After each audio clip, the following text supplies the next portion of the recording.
إلى الدنيا وله ما على الأرض من شيء إلا شهيد يتمنى أن يرجع إلى الدنيا فيقتل 10 مرة لما يرى من الكرامات رواه البخاري كتاب المغازي ذكر الله أكبر আল্লাহ তাআলা বলতেছেন এটা রাসূলের জবান দিয়ে যে দুনিয়াতে আল্লাহর রাস্তায় শহীদ হওয়ার পরে এই শাহাদাত ভাগ্যবান ব্যক্তিদেরকে আল্লাহ তাআলা জান্নাতুল ফেরদাউস দান করবেন জোরে বলেন সুবহানাল্লাহ।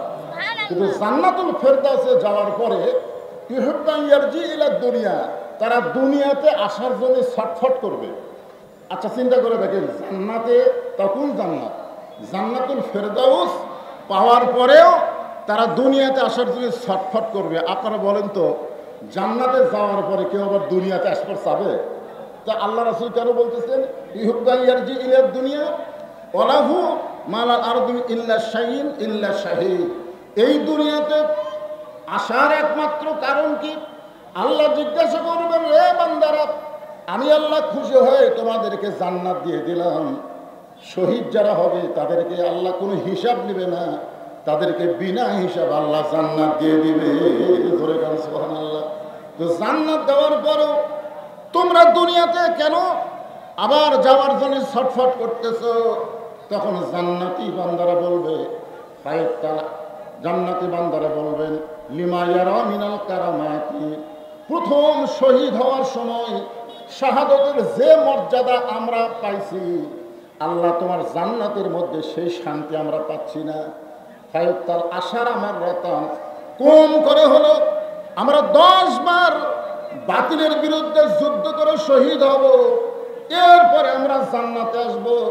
তার মানে বোঝা গেল ইসরায়েলের ইহুদি ফিলিস্তিনের মুসলমানকে হত্যা করেছে বলে তারা মৃত্যুবরণ করে নাই, বরং তারা জান্নাতে গেছে।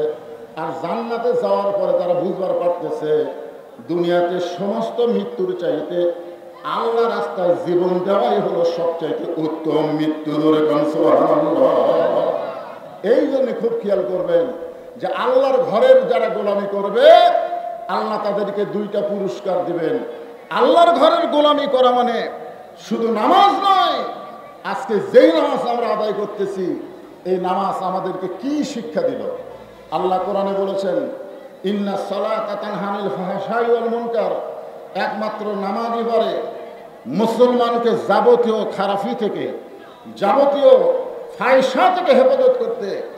আমরা জানি ফ্যাসিস্ট সরকারের হাসিনা শুধু 5 ওয়াক্ত নামাজ নয় তাহাজ্জুদের নামাজও পড়তো। জোরে কোন ঠিক কি না? 5 ওয়াক্ত নামাজ তো পড়তো, আবার তাহাজ্জুদের নামাজ পড়তো। শামীম ওসমান 5 ওয়াক্ত নামাজ পড়তো, সংসদে তিনি ডিক্লার দিয়েছেন 5 ওয়াক্ত নামাজ এবং তাহাজ্জুদের পড়তে 70-80 রাকাত নামাজও পড়তো। এরপরেও তারা ফায়সা অন্যায় কাজ করত। তার মানে বোঝা গেল বর্তমানে বাংলাদেশে যেই নামাজ চলতেছে এই নামাজ আল্লাহর ঘরের গোলামি নয়।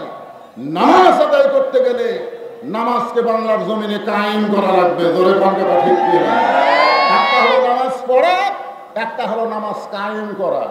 নামাজ পড়া আর নামাজ কায়েম 2টা এক না।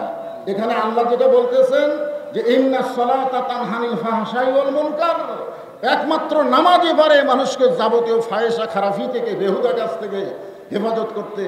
এটা নামাজ পড়ার কথা বলে নাই, এখানে নামাজ কায়েমের কথা বলা হয়েছে। আপনি দেখেন কোরআনের প্রথমেই আপনারা দেখবেন জালিকাল কিতাবুল লা রাইবা ফিহি হুদাল লিল মুত্তাকিন। এই আয়াতটা মানে এই কোরআনের মধ্যে কি কোনো সন্দেহ আছে? কোনো সন্দেহ নাই। এরপরে আল্লাহ কি বলতেছেন? আল্লাযীনা ইউমিনুনা বিল গায়বি ওয়া ইউকিমুনাস সালাত, আল্লাহর প্রতি অদৃশ্যের প্রতি যারা ঈমান গ্রহণ করেছে তাদের 1 নম্বর কাজ হলো নামাজ কায়েম করা। জোরে কোন কি করা? সবাই কত বলা লাগবে? 1 নম্বর কি? নামাজ পড়া না কায়েম করা? কায়েম করা। আপনারা বলেন তো আল্লাহ যে নবীকে নামাজ দিলেন, লাইলাতুল মিরাজে নবীকে নামাজ দিলেন, এই নামাজটা কোন সময় দিয়েছেন? আমাদের মুসলমান হিসেবে কিছু জানা দরকার। এই নামাজটা আল্লাহ নবীকে দিয়েছেন নবুয়তের 10ম বৎসরে। নবুয়তের কত বৎসরে? নবুয়ত পাওয়ার 10ম বৎসরে আল্লাহ তাআলা লাইলাতুল মিরাজে নবীকে 5 ওয়াক্ত নামাজ দিলেন। এই 5 ওয়াক্ত নামাজ পাওয়ার পরেও নবী কিন্তু আরো 3 বছর মক্কায় ছিলেন। কয় বছর? 3 বছর মক্কায় ছিলেন। কোরআনের কোনো জায়গায় আল্লাহ বলে নাই ইকরাউস সালাত, নামাজ পড়ো, ইকরাউস সালাত, নামাজ পড়ো। এটা কোরআনের কোনো জায়গায় বলে নাই। নবী নামাজ পাওয়ার পর থেকে আল্লাহ বলতেছেন আকিমুস সালাত, নামাজ কায়েম করেন, নামাজ কায়েম করো। আল্লাহ রাসূল বললেন, আল্লাহ আপনি তো কোরআনে নামাজ কায়েমের কথা বলতেছেন, কিন্তু আমি তো নামাজ নিয়ে আসলাম মক্কায় 5 ওয়াক্ত, কিন্তু নামাজ তো কায়েম হচ্ছে না, নামাজ তো কায়েম হচ্ছে না। নামাজ আমরা চুপি চাপি পড়তেছি, আজান ছাড়া নামাজ। যেরকম কি ছাড়া নামাজ? আজান ছাড়া নামাজ।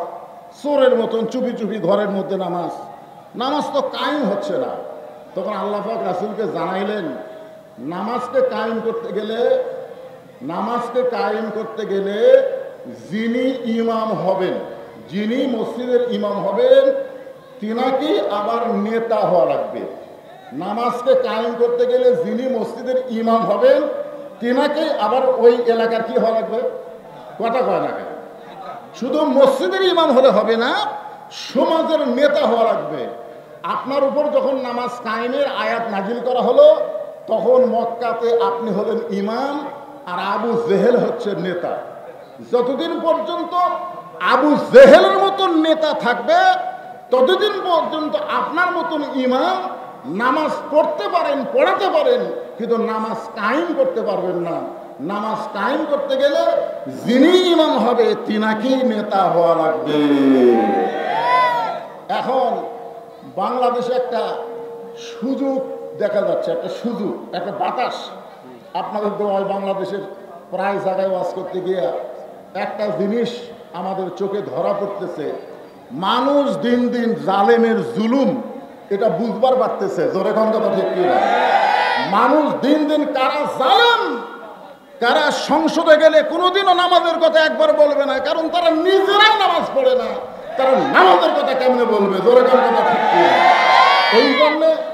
এই জন্যে খুব খেয়াল করা লাগবে, আমরা যদি ফালিয়াবুদু রাব্বা হাযাল বাইত, ওই আল্লাহর ঘরের গোলাম হতে চাই, আর আল্লাহর দুইটা নিয়ামত যদি দুনিয়াতেই পেতে চাই, তাহলে আমাদেরকে নামাজ পড়ার মধ্যে শুধু থাকলে হবে না, নামাজ কায়েমের আইন, নামাজ কায়েমের বিধান বাংলার জমিনে পাশ করার চেষ্টা করা লাগবে। ধরে কথা ঠিক কিনা? এই জন্যে আপনাদের একটা কথা এটা বলতেছে, আভাস দিয়ে যাচ্ছি, আমরা তো অনেক কিছুই দেখলাম, ঠিক কিনা বলেন? আমরা কি কম দেখলাম? এই 54 বছর 53 বছরে আমরা বহু কিছু দেখলাম, কিন্তু আমরা তো সবই দেখলাম, কিন্তু একটা বার কি দেখা যায় যেই বাংলার জমিনে কোরআন দিয়ে ভালো মানুষের, আমরা কি চাই? সৎ লোকের শাসন আর আল্লাহর কোরআনের আইন। জোরে কথা ঠিক কিনা? তাহলে কথা কি বলা যায় সব দেখা হলো শেষ, আগামীতে দেখবো আল্লাহর কোরআনের বাংলাদেশ? কারা কারা দেখতে চান? দুই হাত তুলে আল্লাহকে দেখান। লিল্লাহি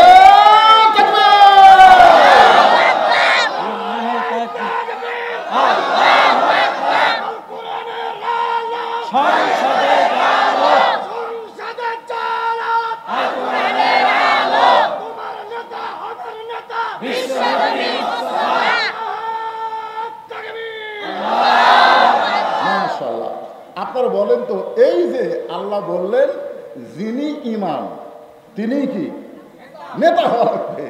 এই জন্য আল্লাহ তাআলা নামাজ, শুধুমাত্র নামাজ কায়েম, ফালিয়াবুদু রাব্বা হাযাল বাইত, আল্লাহর গোলামি করার জন্য আল্লাহ তাআলা নবীকে হিজরত করালেন। নবী গেলেন মদিনায়, নবী নিজে ইমাম এবং নবী নিজেই রাষ্ট্রনায়ক।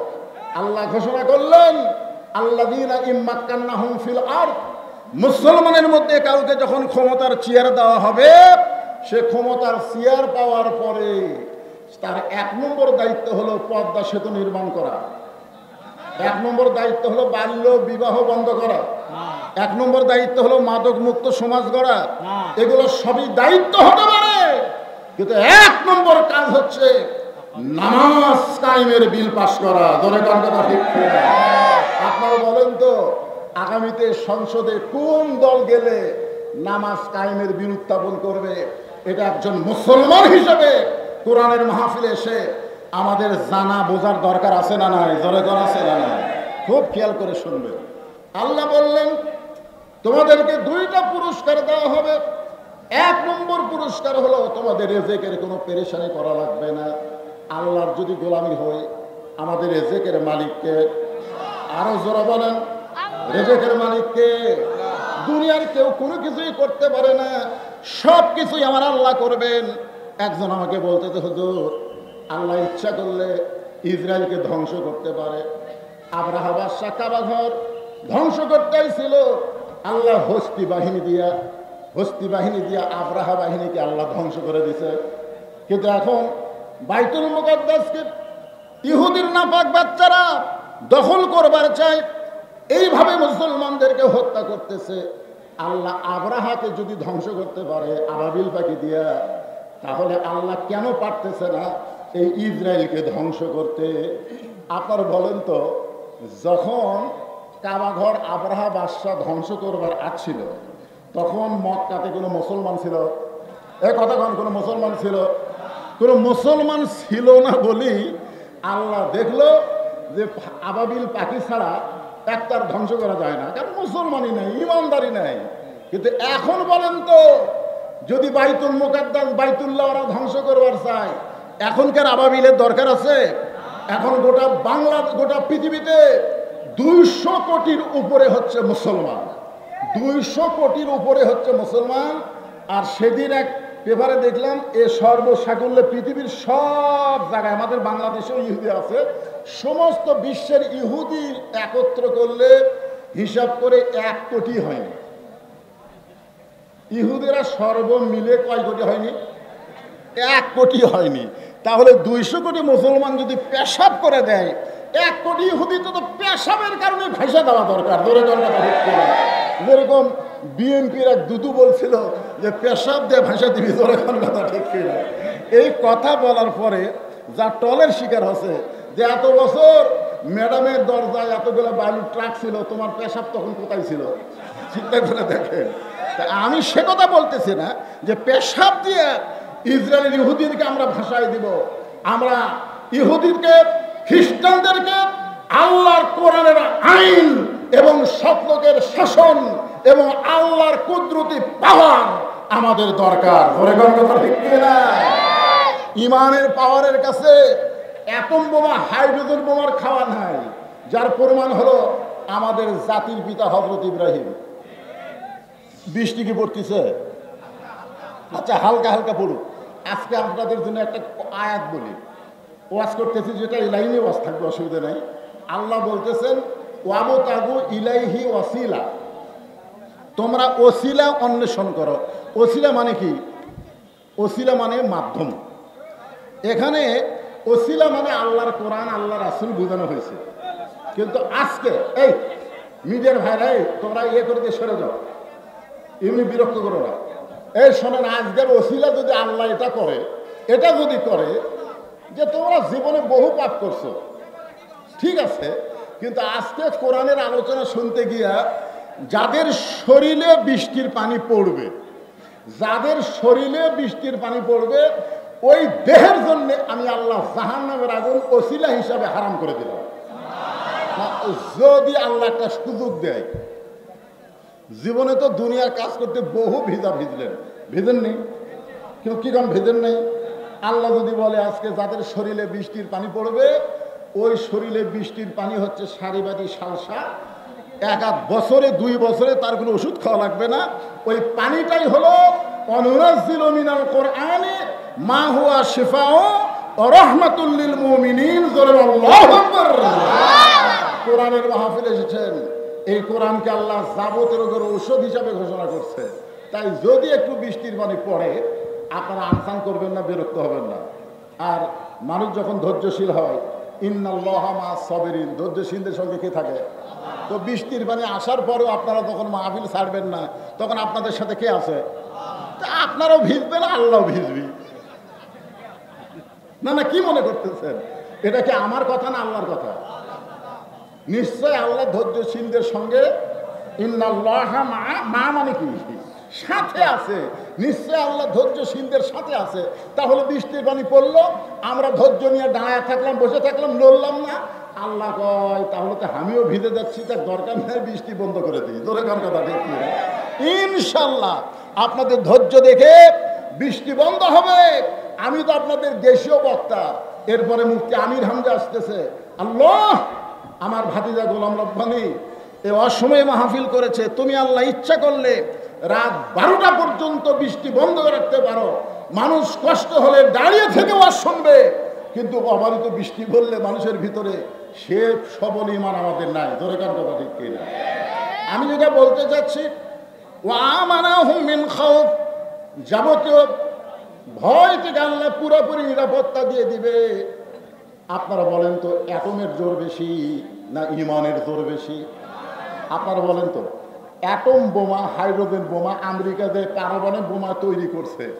আপনার বলেন তো, এই বোমার কি নিজস্ব কোনো শক্তি আছে? ওই বোমার মধ্যে শক্তি কার? এ কথাটা বিশ্বাস করা লাগবে। ইসাব্বিহু লাহু মা ফিস সামাওয়াতি ওয়াল আরদ, আসমান এবং জমিনের মধ্যে যত কিছু আছে সব কিছু তাসবিহ আদায় করে কার? আরো ধরে বলেন। যখন ফেরেশতা জিবরাইল এসে আমাদের জাতির পিতা হযরত ইব্রাহিমকে বললেন, ইব্রাহিম চড়কের উপরে বসে আছো, আল্লাহর জিকির করতেছো, আল্লাহর জিকির করতেছো, একটাবার নিচের দিকে তাকায় দেখো, একটাবার নিচের দিকে তাকায় দেখো, নমরুদ যে আগুন জ্বলাইছে শুধু এক ইব্রাহিম নয়, 1,00,000 ইব্রাহিম যদি আগুনের মধ্যে ফেলে দেওয়া হয় পুড়ে ছাই হয়ে যাবে। মানে ইব্রাহিমকে মারার জন্য বিশাল আগুনের চুলা। হযরত ইব্রাহিম বললেন, জিবরাইল আমি এখন পর্যন্ত একটা বারের জন্য নমরুদের চুলার দিকে তাকাইনি, কারণ আমার ভিতরের ঈমান আমাকে বলে দিচ্ছে হাসবি আল্লাহ নিমাল ওয়াকিল অনিমাল মাওলা অনিমান নাসির। আমার ভিতরের ঈমান আমাকে বলে দিচ্ছে নমরুদ আগুন জ্বলাবার পারে, কিন্তু পুড়ানোর ক্ষমতা নমরুদের হাতে নাই। পুড়ানোর ক্ষমতা কার হাতে? আরো জোরে বলেন। আমেরিকা, রাশিয়া, ব্রিটেন, ফ্রান্স এরা পারমাণবিক বোমা তৈরি করতে পারে, কিন্তু বোমা ফাটার কোনো শক্তি নাই আল্লাহ যদি না চায়। ধরে কোন ঠিক কিনা? আপনারা বলতেছেন হুজুর তাহলে এই যে ইসরায়েল বোমা মারতেছে, ইসরায়েল যে মারতেছে, আপনারা দেখেন ইসরায়েল মারতেছে, ওটা আবার ঘুরে এসে ইসরায়েলের মধ্যে পড়তেছে। জোরে কোন কথা ঠিক কিনা? আল্লাহ তো কিছু দৃশ্য আমাদেরকে দেখাচ্ছে। জোরে কোন কথা ঠিক কিনা? কিন্তু এরকম কেন হচ্ছে? আজকে ইরানের মুসলমানকে এভাবে কেন শেষ করে দেওয়ার পানি তারা করতেছে? আল্লাহ কোরআনে বলেছেন, ওয়াতাসিমু বিহাবলিল্লাহি জামিআন ওয়ালা তাফাররাকু, তোমরা একতাবদ্ধ হও, তোমরা বিচ্ছিন্ন হও না। বিশ্বের 200 কোটি মুসলমান একটা বাড়ির জন্য এখানে যেরকম তাকবীর দিল, বিশ্বের 200 কোটি মুসলমান এক হয়ে আল্লাহু আকবার বলে তাকবীর দেয়, পৃথিবীর সমস্ত নাস্তিকদের নেংটি খুলে যাবে। জোরে কথা ঠিক। কিন্তু আমরা এক হতে পারতেছি না। আজকে আপনারা দেখেন ইরানে আমেরিকার রণতরী আমেরিকাকে শেল্টার দিয়েছে মুসলমানের কিছু দেশ, মুসলমানের কিছু দেশ জায়গা দিয়েছে। ইরানের আয়াতুল্লাহ বলেছে যদি সময় হয় আমরা সেই অস্ত্র প্রয়োগ করব, সেই অস্ত্র হোক। মানে এখনো কিন্তু অস্ত্র প্রয়োগ করেনি, এখন খেল তামাশা হচ্ছে। দরকার কি হচ্ছে? ইরানের হাতে এমন কিছু অস্ত্র, আসলে সে অস্ত্র কিছুই না, সে অস্ত্রের নাম হলো ঈমান। দরকার নাম কি? ঈমানের বলে বলিয়ান হয়ে আমি একটা দৃষ্টান্ত দেই। বাড়িওয়ালা যদি ন্যাংড়াও হয় আর চোর যদি আমার মতন শক্তিশালীও হয়, আপনারা খুব খেয়াল করবেন, বাড়িওয়ালা কি ন্যাংড়া, 2 পায়ে ন্যাংড়া, হাঁটতেই পারে না, কিন্তু বাড়িওয়ালা সজাগ আছে, বাড়িওয়ালা চেতন আছে। আর আমার মতন জুয়ান তাগড়া চোর এসে গভীর রাত্রে চুরি করার জন্য কেবল মোশন নিছে, এমন সময় যদি বাড়িওয়ালা বলে কে রে, আপনারা বলেন তো চোর কি চুরি করবি না দৌড় দিবি? কারণ বাড়িওয়ালাকে হাঁটতে পারে, বাড়িওয়ালা কি ন্যাংড়া। জোরে কান কি ন্যাংড়া, কিন্তু বাড়িওয়ালা কি আছে? সজাগ আছে। বাড়িওয়ালা কি আছে? সজাগ আছে। তাহলে এখানে বোঝা গেল চোর যেটা করতেছে এটা হলো অন্যায়, আর বাড়িওয়ালা যে বলতেছে কে রে, এইটা হলো ন্যায়। গোটা পৃথিবীতে ওমাই ইয়াবতাগি গায়রাল ইসলাম দীনান ফালাই ইউকবালা মিনহু, একমাত্র ইসলাম ছাড়া অন্য কোন জীবন বিধান আল্লাহ কবুল করবে না। ধরে গান কথা ঠিক কিনা? আমাদের অস্ত্র নাই, আমরা ন্যাংরা হলেও আমাদের পাওয়ার আছে ইমানের। ধরে গান কথা ঠিক কিনা? আমেরিকা, রাশিয়া, ব্রিটেন, ফ্রান্সের হচ্ছে সোর। একটাবার যদি ইমানের বলে বলিয়ান হয়ে কে বলতে পারি ওরা দৌড়ে পাহাড়ের গুহার মধ্যে লুকাবে। ধরে গান কথা ঠিক কিনা? আপনারা দেখেন ইসরায়েলের ইহুদিরা এখন বাংকারের মধ্যে লুকে আছে। ধরে গান কথা ঠিক কিনা? লুকাস কেন বাংকারের মধ্যে লুকে আছে? একজন আজকে সাংবাদিকের সামনে বলল যে সারা রাত আমরা বাংকারের মধ্যে লুকা থাকি আর দিনের বেলা মাথা বাইর করে দেখি খবর কি। শোনেন, শুধু ইরানের সাথে গোটা বিশ্বের সমস্ত মুসলমান যদি এক হবার পারে তাহলে ইসরায়েলের মানচিত্র পৃথিবীর জমিনে থাকবে না। ধরে কথা থাকবে না। আল্লাহর কোরআনের জন্যে, সৎ লোকের শাসনের জন্যে গোটা বাংলাদেশ যদি এক হতে পারে তাহলে আগামীতে আর কোন জালেম বাংলার ক্ষমতায় আসতে পারবে না। ধরে কথা থাকবে না। আমাদেরকে এক হতে হবে। ফালিয়াবুদু রব্ব হাযাল বাইত, আমরা আল্লাহর সেই ঘরের গোলাম হব। গোলাম হবার সঙ্গে সঙ্গে আল্লাহ বললেন তোমাদেরকে দুইটা পুরস্কার দেওয়া হবে। এক নম্বর পুরস্কার হলো তোমাদের রেজেক নিয়ে কোনো পেরেশানি করা লাগবে না। আপনারা বলেন তো রেজেক দেওয়ার মালিককে? আরো জোরে বলেন মালিককে। তাহলে বিশ্বাস করলেন আল্লাহর নাম হলো রাজ্জাক। ওমা মিন দাব্বাতিন ফিল আরদি ইল্লা আলাল্লাহি রিজকুহা, পৃথিবীতে এমন কোনো বিচরণশীল প্রাণী নাই যার রেজেকের ব্যবস্থা আমরা আল্লাহ করে নাই। আর দুই নম্বর হলো ওয়া আমানাহুম মিন খাউফ, যাবতীয় ভয় ভীতি থেকে আল্লাহ পুরাপুরি নিরাপত্তা দান করে দেবে। আমরা মৃত্যুর ভয় করব না, আমরা মৃত্যুর ভয় করব না, কারণ মুসলমান মরে না, মুসলমান দুনিয়া থেকে বিদায় নেয় আর আল্লাহর জান্নাতের মধ্যে তারা প্রবেশ করে। এই জন্য আল্লাহ বলেছেন ওয়ালা তামুতুন্না ইল্লা ওয়া আনতুম মুসলিমুন, তোমরা মুসলমান না হয়ে মৃত্যুবরণ করো না। মুসলমান হয়ে যদি আমরা মরতে চাই তাহলে আল্লাহর গোলামি ছাড়া কোনো উপায়, জোরে বলেন আল্লাহর গোলামি ছাড়া কোনো উপায় নাই। আমরা একটু আল্লাহর কাছে বলি তো আল্লাহ, আল্লাহ তুমি ইচ্ছা করলে রাত 12টা পর্যন্ত বৃষ্টি বন্ধ রাখতে পারো। কি আল্লাহর কাছে বলতে পারি না? বলেন আল্লাহ এই কোরআনের জন্যে, এই কোরআনের মাহফিলের জন্যে বৃষ্টি দাও। আল্লাহর কাছে আমরা বলতে পারবো না বৃষ্টি বন্ধ করো। আল্লাহ এই কোরআনের মাহফিলের জন্যে, কোরআনের উসিলায় আল্লাহ তুমি রাত 12টা পর্যন্ত অন্তত এই এলাকায় বৃষ্টি দিও না। এরকম একটা দোয়া কি করা যায় ভাইজান? বারবার আপনারা ওয়াজ শুনতেছেন এবং উপর দিকে খেয়াল করতেছেন, কারণ খেয়াল যদি চারিদিকে করেন তখন দেখবেন আসল জিনিস আপনারা বুঝতে পারবেন না। আসল জিনিস তো বোঝা লাগবে না? কি বলতেছে লিমা ইয়ারো মিনাল কারামাতি, আল্লাহ প্রথম শহীদ হওয়ার সময় শাহাদতের যে শান্তি পাইছি ফায়ুক্তাল আশারা মাররাতান, কম করে হলেও 10 বার শহীদ হব তারপরে জান্নাতে আসবো। এখন জান্নাতে থাকতে ভালো লাগে না, আমরা দুনিয়াতে আবার ফিরে যাবার চাই। তাহলে কি বুঝতেছেন? মুসলমানকে যে হত্যা করা হচ্ছে, এই মুসলমানেরা জান্নাতের মধ্যে গিয়েও শান্তি পাবে না। বুখারী শরীফের হাদিস অনুযায়ী আর একটা হাদিস আমি আপনাদের বলি, মান সাআলাল্লাহু তাআলা আশ-শাহাদাতা বিসিদিকিন বাল্লাগাহুল্লাহু মানাজিলা শুহাদা ওয়া মাতা আলা ফিরাশিহি। কেউ যদি আল্লাহ রাস্তায় শাহাদতের তামান্না নিয়ে এই কোরআনের দল করে, ধরে কারণ কিসের দল করে? কথা বলেন না কেন কিসের দল করে? কারণ যখন আপনি কোরআনের দল করবেন, আল্লাহর দল করবেন, ওয়ালা নাবলুওয়ান্নাকুম বিশাইইম মিনাল খাউফি ওয়াল জুই ওয়া নাকসিম মিনাল আমওয়ালি ওয়াল আনফুসি ওয়াস সামারাতি ওয়া বাশশিরিস সাবিরিন। আপনি যখন কোরআনের দল করবেন, কোরআনের আন্দোলন করবেন, বাংলাদেশের কোরআন দেয়া পার্লামেন্ট চলবে বা সৎ লোকের শাসন চাবেন, তখন আল্লাহ তাআলা আল্লাহ রাসূল বলতেছেন যে সেই ব্যক্তি যদি নিজের বিছনাতে মৃত্যুবরণ করে, সে ব্যক্তি কোথায়? নিজের বাল্লাগাহুল্লাহু মানাজিলা শুহাদা ওয়া মাতা আলা ফিরাশিহি, সে ব্যক্তি যদি নিজের বিছনায় মৃত্যুবরণ করে, হাসরের ময়দানে আল্লাহ তাআলা তাকে শহীদদের কাতারে দাঁড় করায়া দিবে। তবে তবে কষ্ট আছে, কষ্ট আছে না নাই? আপনারা বলেন কষ্ট আছে না নাই?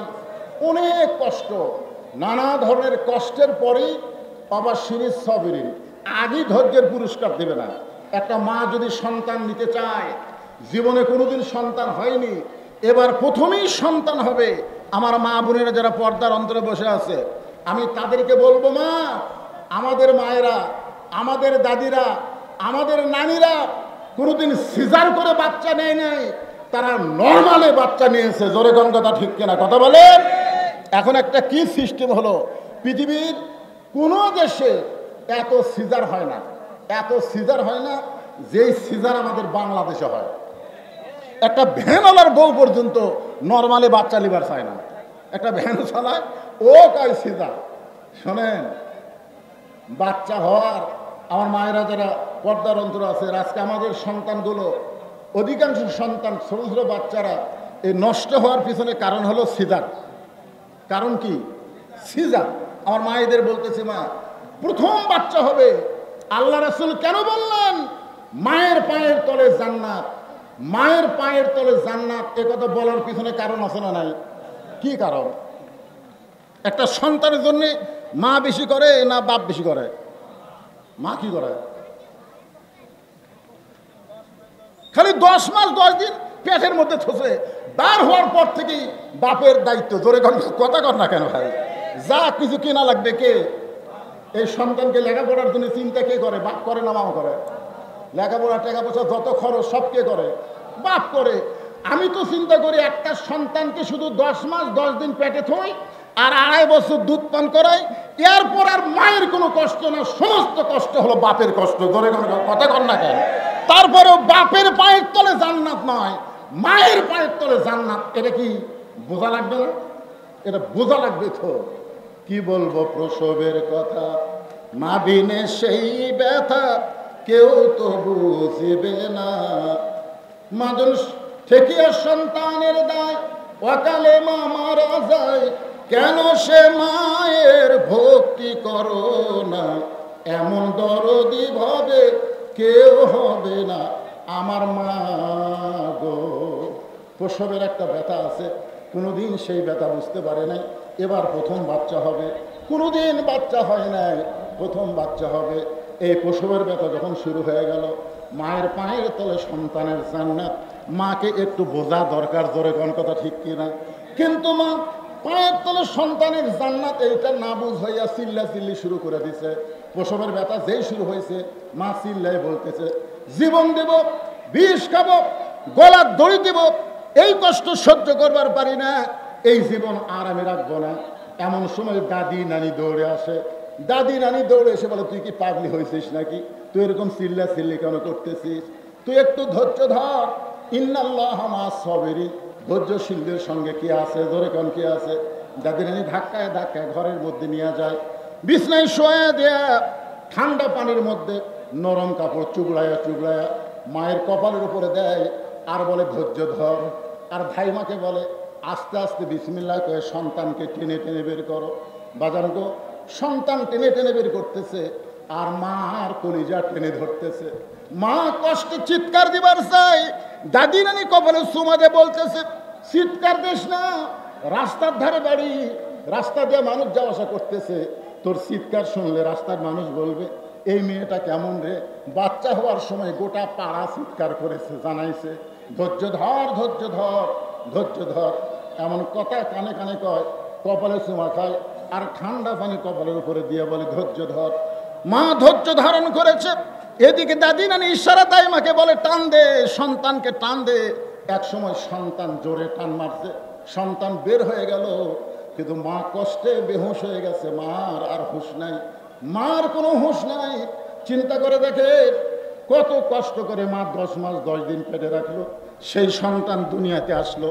আসার পরে সন্তান প্রথম যে কান্না, ওই প্রথম কান্না কিন্তু ম্যা ম্যা ম্যা মা মা বলে কান্নাকারি করেছে। সন্তানকে গোসল করানোর পরে ওই সন্তানকে গোসল করায় যখন মায়ের বুকের উপরে দেয়, মা কিন্তু সন্তানের দেহের পরশে মা হুঁশটা ফিরে পায়। মা হুঁশ ফিরে পাওয়ার সঙ্গে সঙ্গে সন্তানকে আলগা করে হাতে নিয়ে মুখের কাছে নিয়ে এসে চুমা খাবার চায়। মুখে চুমা খায়, বুকে চুমা খায়, দাদি নানি তিরস্কার করে বলে, এক লাত্তি দিয়া